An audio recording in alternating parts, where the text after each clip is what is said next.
Welcome to Guide Guru. We hope this video helps. You begin by preparing SIM2. Make sure your phone supports a second SIM and that the card or eSIM profile is active.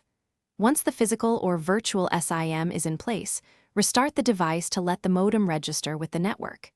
You should see a cellular icon or carrier name for SIM2.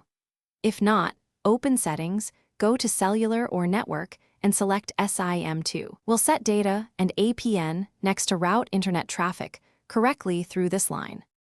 Now, you configure data routing and APN details for SIM2 so apps use that connection. Go to Settings, choose Cellular or Mobile Network, and enable mobile data for SIM2. Then set SIM2 as the default data line or assign specific apps if your OS supports per app SIM selection.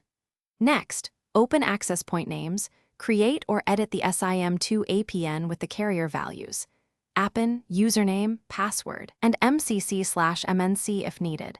Save and reboot to apply changes. Finish by verifying the connection.